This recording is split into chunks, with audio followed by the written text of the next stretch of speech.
Hi, this video is going to center around preliminary research. This semester in English 112, you're going to center all your research on one topic, and you're going to start off in a very broad way with your topic, and then you're going to narrow it down to an issue, and then from that issue you're going to claim a solution to the problem. So it's very important that you start off in a broad sense and sort of explore a topic. And in this video, I'm going to show you some great ways to explore the topic and probably use some things you're already accustomed to using to get yourself familiar with a topic that you can continue the research with for the semester. So some of these methods may seem a little odd for an academic course, but I like to start you where you are and where you're comfortable, and then we'll go to the scholarly research. I'll have a second video about scholarly research, and that'll take you through the steps for that. So to start with, I want you to think about what you want to major in college. You may have already chosen a major such as nursing or engineering, or you may still be exploring different ideas for what you'll major in once you transfer to a university. Some of you may still be in high school, and I know when you're in high school you think you may know what you want to do, but you may have a couple of ideas in mind for the direction you'll go with your career. But for the purposes of this course, I want you to choose where you are now with your ideas for what you want to major in. So you may think, hey, I want to do a healthcare field. I think I want to be a nurse, so then you'll sort of go in that direction. You may think, I love science. I think I want to be an engineer.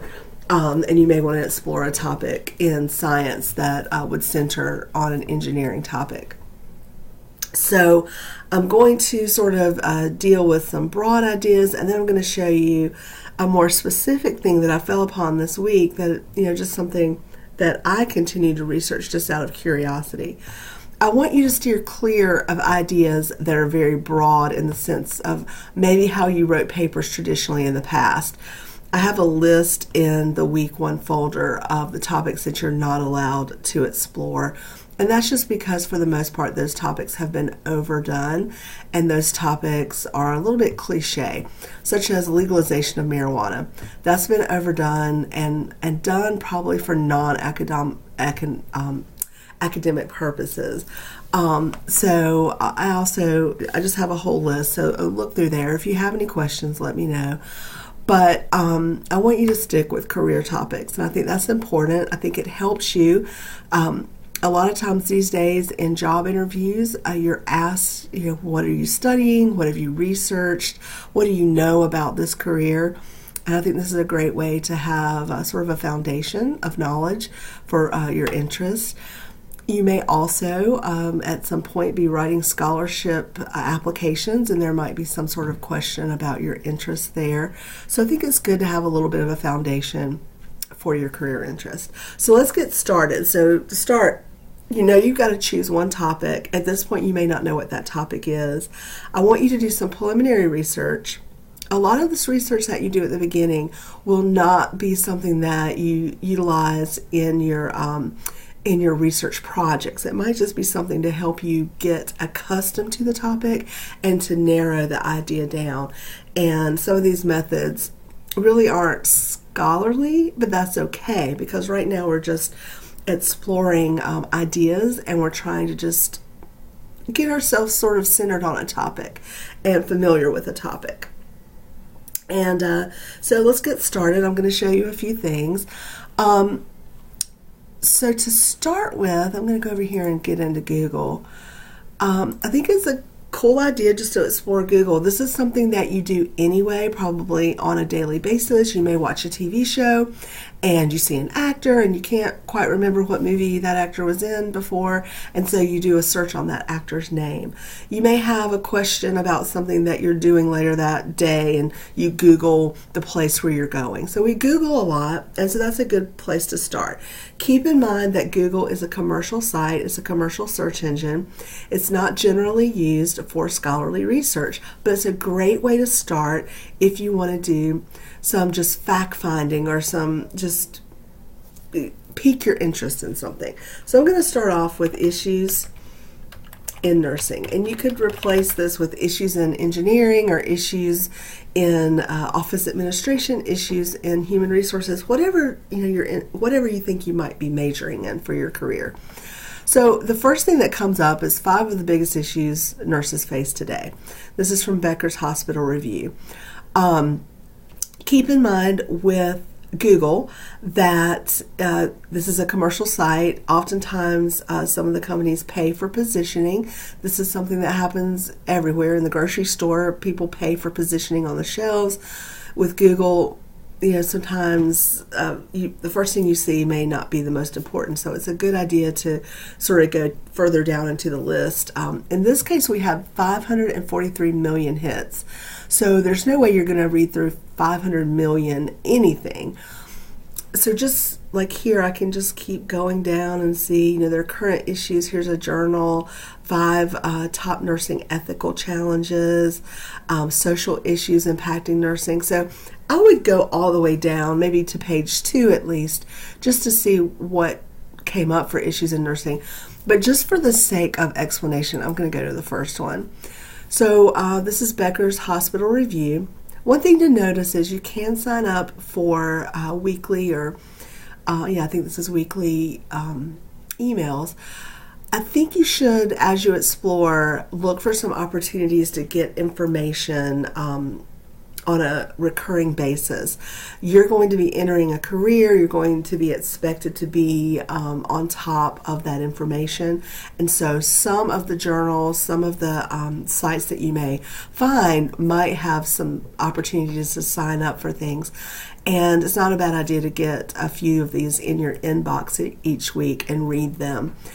I think a lot of people today are not accustomed to reading, and you've probably got to overcome that, because this is something that's important, that you have some knowledge of your career. I'm a member of a few organizations, and I read what they post because I want to stay on top of teaching English, and I want to stay on top of writing topics. So you're no different. Whatever career field you're going into, maybe sign up for a few email opportunities so that you can see what those professionals are talking about each week.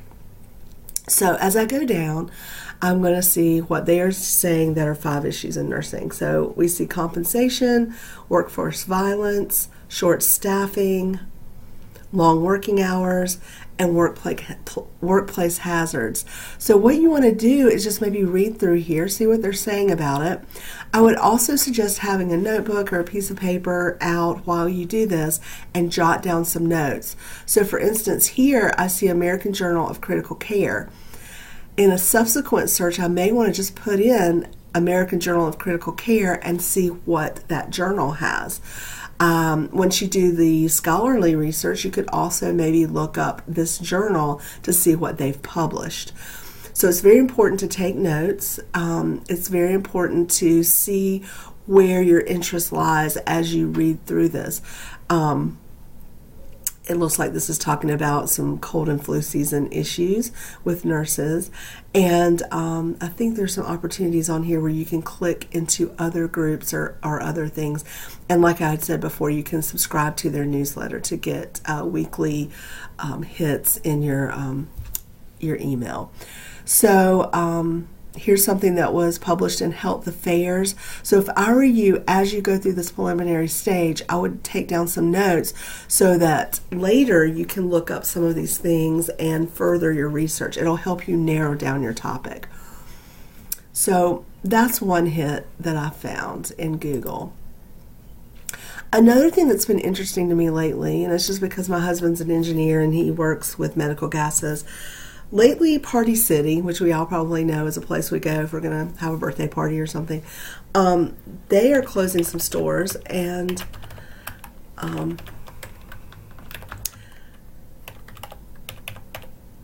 they're saying that they're closing stores because of a helium shortage. This is more of an engineering or science topic.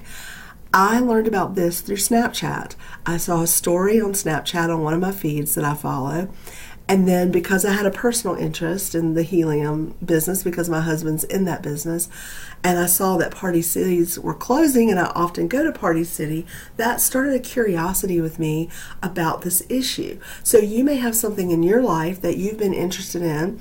It may apply to your career interest, and I would certainly encourage you to explore that further. So let's just see what we find with Party City and the helium shortage. Notice that I put "and" in all caps. That's called a Boolean, Boolean, Boolean method. And that's when you have two ideas, you want to link them, and you want the search to sort of narrow to those two topics. I'll post a little bit of information on Boolean techniques that may help you with your searches. So there's a global helium shortage, and then I don't know if this is from Party Cities. Yeah, so this is just from Party Cities' website, and it mentions some things. So obviously we could read through that to see what Party City has to say. And then you can come down, there are a few videos. And here's something from NBC News. And this talks about how the helium shortage is really becoming a problem with scientists. A lot of researchers use helium to maintain their samples because helium, if I'm not mistaken, is one of the coldest gases, and so that's why scientists use it to maintain their samples in the labs. Helium is also used for MRI machines, so it's something that a lot of health professionals are watching, and they need some solutions for this. So this is a topic that could be taken from a curiosity to a narrow topic, and then in turn to the claim that a student would be making for a solution. So the idea for this is you're going to take a large, broad topic, your career interest, such as nursing or engineering or whatever you're going to go into, and then you're going to narrow it to a problem, an issue within that industry. And then from there, you're going to narrow it further to a claim. You're going to make a claim for the solution to the problem. And I realize that you're all not going to solve huge problems. This helium issue has been going on forever, like probably 20 years. And so I know that you're not going to have the means to solve this problem in this one class, but the purpose of the class is exploration. So you could certainly explore a solution to this, and you could claim a way to solve the problem.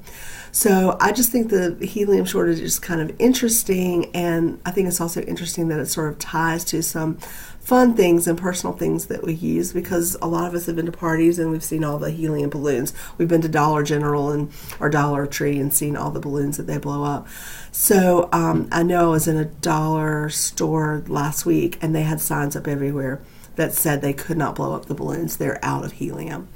So anyway, this is sort of a science topic that I just sort of wanted to explain to you, that you can take something very large and narrow it down to something very specific. And I think that'll help you with your research to make it more interesting. But I want it to be tied to your career interest. Okay, so the next thing I want to show you is TED Talks. I don't know if any of you have watched TED Talks, but they're kind of fun, and there's a broad range of topics covered here. So I'm just going to look up issues in nursing, and we see that there's some TED Talks here about nursing. You could also put problems in nursing and just see what you come up with there. So you could sort of search through here and see if anything piqued your interest. There's some pharmacy issues in here, and watch a TED Talk or two. I do allow for you to use 1 to 2 TED Talks for your scholarly research.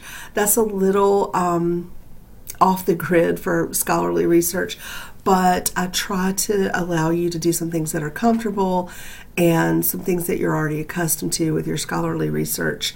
I don't like for you to use Google searches. I think Google is a very broad-based search engine, and it's not considered scholarly. You can use Google Scholar, but the problem with that is oftentimes they charge you for articles, and there is no reason why you should ever pay for an article. So we'll look at that too in a second, just to sort of show you how that can really not work for your scholarly research. So anyway, the other thing is, notice how I went from nursing issues to problems in nursing, and I could probably also type in something like empathy in nursing, meaning how nurses care for their patients. Really didn't get anything with that, but I mean, I would tell you just to play around with the words that you use for your searches. Don't use the same words every time. For some of my examples, I'm going to probably use similar words just because I'm using it to show you how to search. So I went to my Twitter page, and a lot of you use Twitter. That's a kind of cool way to see what's being posted about your topic, and it's a great way to do some preliminary research, and once in a while you'll find something that's published or scholarly. You shouldn't do all of your scholarly research this way. I'm just trying to encourage you to explore the topic. So, issues in nursing. And let's see what we get. So here we see, this looks like a British article, but it might be interesting. But if you just go through, you'll probably see some neat things that are posted. You can also try some hashtags. And I'm going to try one. It doesn't always work, but sometimes if you know a specific hashtag, it will.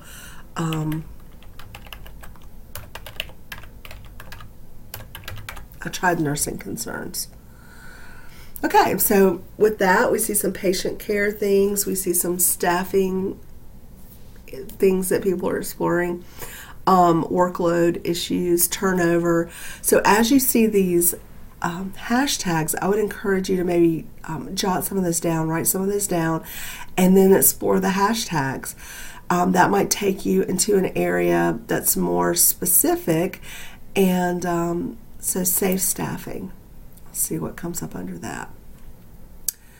Here's some initiatives from California nurses, different ideas, and a lot of times on Twitter you'll actually go through some of the official sites. Some of the journals might have something posted, some professional groups might have something posted, and you could go further into the topic. Twitter is a great way to explore a topic.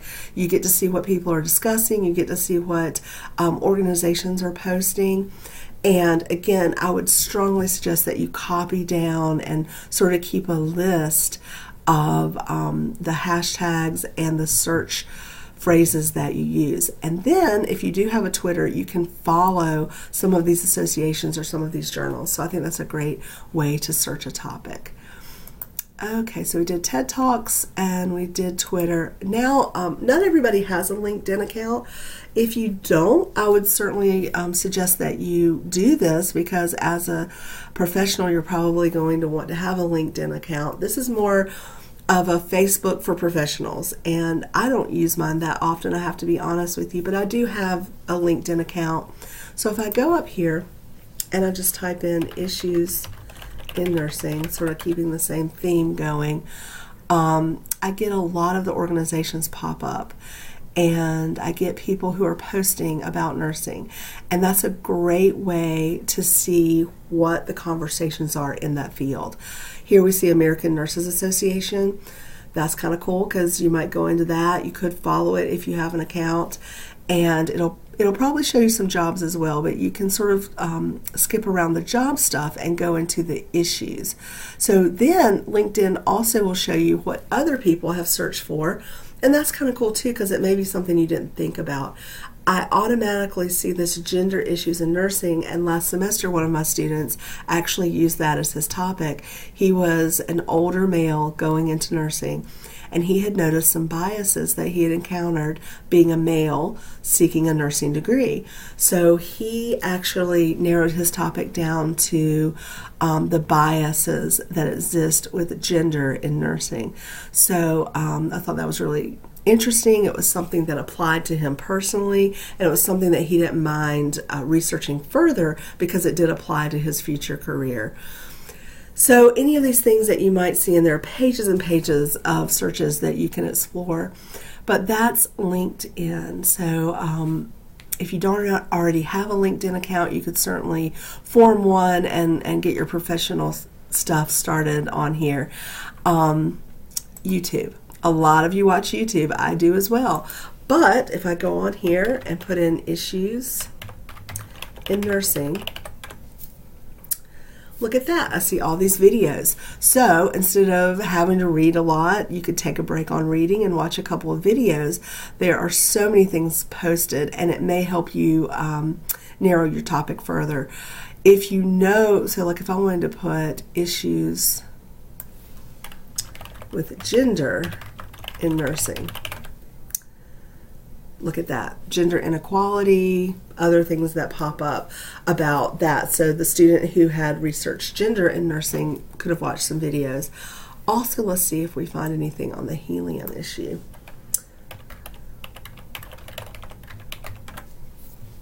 Look at that. So there's a global helium shortage. That sort of speaks to the science majors. So this is something a CBS News thing that showed, that was the worst in decades. And I know this is something that's been going on because, like I said, my husband works in this industry, and it's something that he's constantly watching because his company produces the helium, and then in turn they sell it to the hospitals. The hospitals use it for MRI machines. We as citizens use MRIs to determine illnesses and to pinpoint problems that we may be experiencing. So it's important to a lot of people.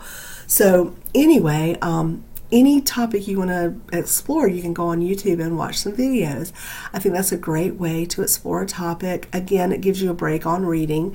And as an English instructor, I don't want to discourage reading, but I know that we can get really burnt out on that. So as you explore your topic in this preliminary stage, it's a really great thing to maybe look for some videos and watch some news stories and see how that's being explored.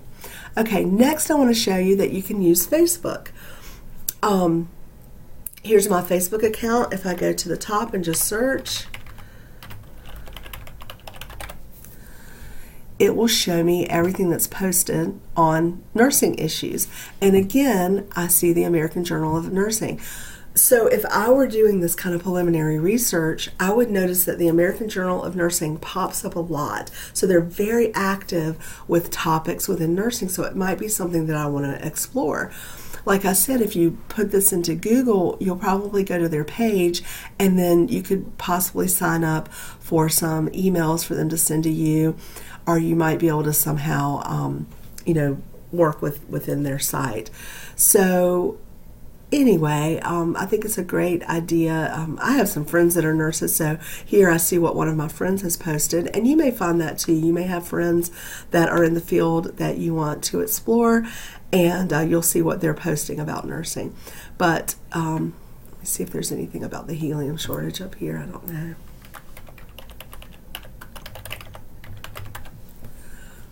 Okay, look at that. So a lot of things came up for the helium shortage and also the Party City issue with that.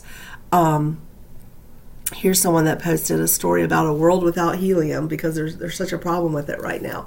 So as you can see, all of these social media sites or all of these sort of non-academic sites can really take you in a direction of a thought process, and that's really what I'm wanting you to do right now. I want you to think through your topic, and I don't want you to just pick something from thin air or pick a topic that you've already written about or pick a topic that you asked your parents or brothers or sisters or friends about, and you're just like, hey, I've got to write this thing for English, tell me what I want to write about. I want it to be a thought that you come up with. I want it to be something that's unique for you, and I want it to be something that you've explored. And these ways that I'm showing you here are perfect ways to explore the topic. I want to, before I close out, just show you Google Scholar.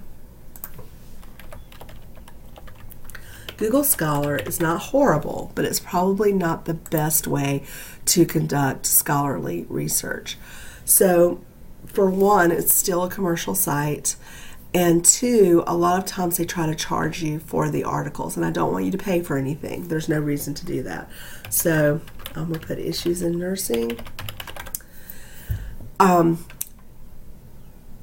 I'm just going to go down to the first one I see. I don't really want to do a book. but I'm going to go to nutritional issues in nursing home care. Okay, notice that you have an abstract. And abstracts are great. It's a great way to get an overview of the article, but you can never use an abstract as the article. An abstract is only a summary.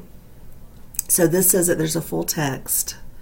So notice how we automatically see buy this article or subscribe. A lot of times when you get this kind of hit, they're asking you to join something and pay a membership fee, or they're asking you to buy the article.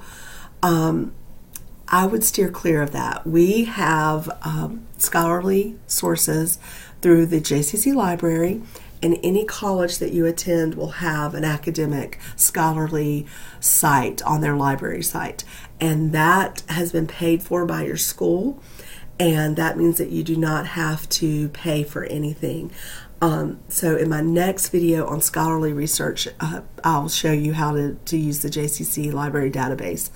But steer clear of that. A lot of times you have to link into something, and then that takes you into a place where you're having to pay for something or subscribe to something. So avoid that. I was going to see if there was a multi-generational nursing workforce. So this one seems to have the abstract, but also some other things. This might work. I don't know. I'm not going to go into it too far. But this might work. I don't know. If you get to something and it has a full article, you could use it in the scholarly side of things. But again, just be really careful and never rely just on the abstracts. If you would use an abstract as a paper source, I would not allow that, and you would get points taken off, because abstracts are just summaries and they don't apply to any kind of scholarly research. Really, abstracts are meant for you as the reader to overview something. So I hope that this helps you see how you can do some preliminary research. I'm going to post another video on the scholarly research side, and if you have any questions about this, let me know. But I would certainly say use all these social media platforms and these fun ways to explore your topic to help you narrow it further.